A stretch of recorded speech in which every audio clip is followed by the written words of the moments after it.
What you gotta do to get the life that God wants you to have, you gotta put more air in your bubble.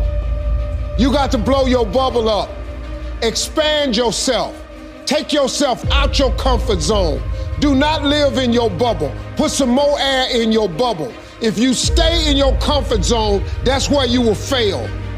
You will fail in your comfort zone. Success is not a comfortable procedure. It is a very uncomfortable thing to attempt. So you got to get comfortable being uncomfortable if you ever want to be successful. I'd love to tell you, look, you can go out here and get rich, do a couple of things. That ain't happening. You got to get real doggish. You got to get downright funky if you want to make it.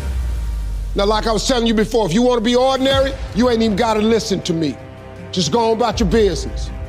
If you think ordinary's cool, ain't no problem. It's some really, really wonderful ordinary people. But if you are sitting in this room and you have extraordinary aspirations, then you're gonna have to do extra. You put extra on top of ordinary and you come up with extraordinary. It's no other way. I'm sorry, but here's the fact. All of you have extraordinary capabilities, all of you. You have to decide if you are willing to do the things to put you in that category. Rich people don't sleep 8 hours a day. That's a third of your life. It ain't but 24 hours in a day. You cannot be sleep 8 hours a day. You can't live in LA and wake up at 8 o'clock in the morning. It's 11 o'clock on the East Coast. The stock market been open 2 hours. They already making decisions about your life and your ass was asleep. Quit running away from the gift. Your gift will make room for you. Stop trying to be something you ain't gifted at. Nobody asked you to go down here and study to be a dentist, and you ain't really good at that. Listen to me. All of you have this gift. Identify it. It's the thing that you do the absolute best with the least amount of effort. That's what you should be doing. You're wasting your time pursuing your passion. The Bible does not mention passion. It mentions your gift. What are you gifted at, and do that. Stop tripping. You can do that. If you fry chicken better than everybody you know, you ought to be somewhere frying chicken. Everyone took ownership of their mistakes. Everyone took ownership of the problems. And when a team takes ownership of its problems, the problems get solved. And that is true on the battlefield, it is true in business, and it is true in life. So I say,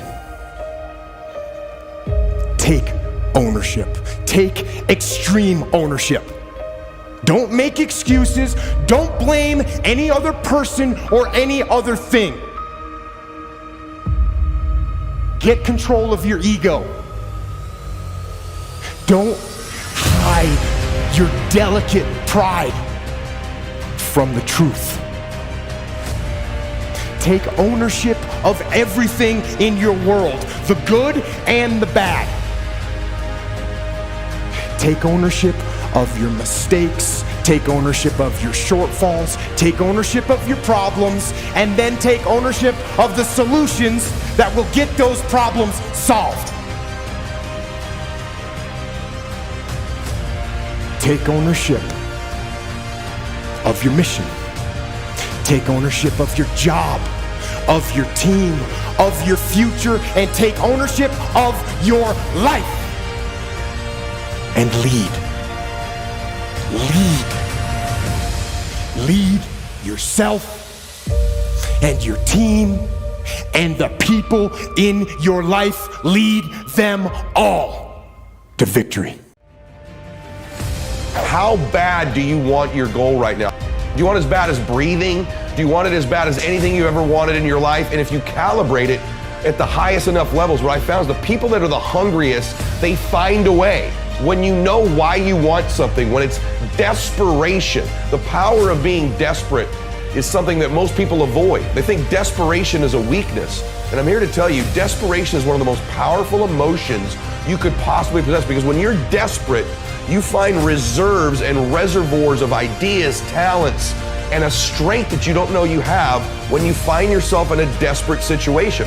So ironically, the one thing most people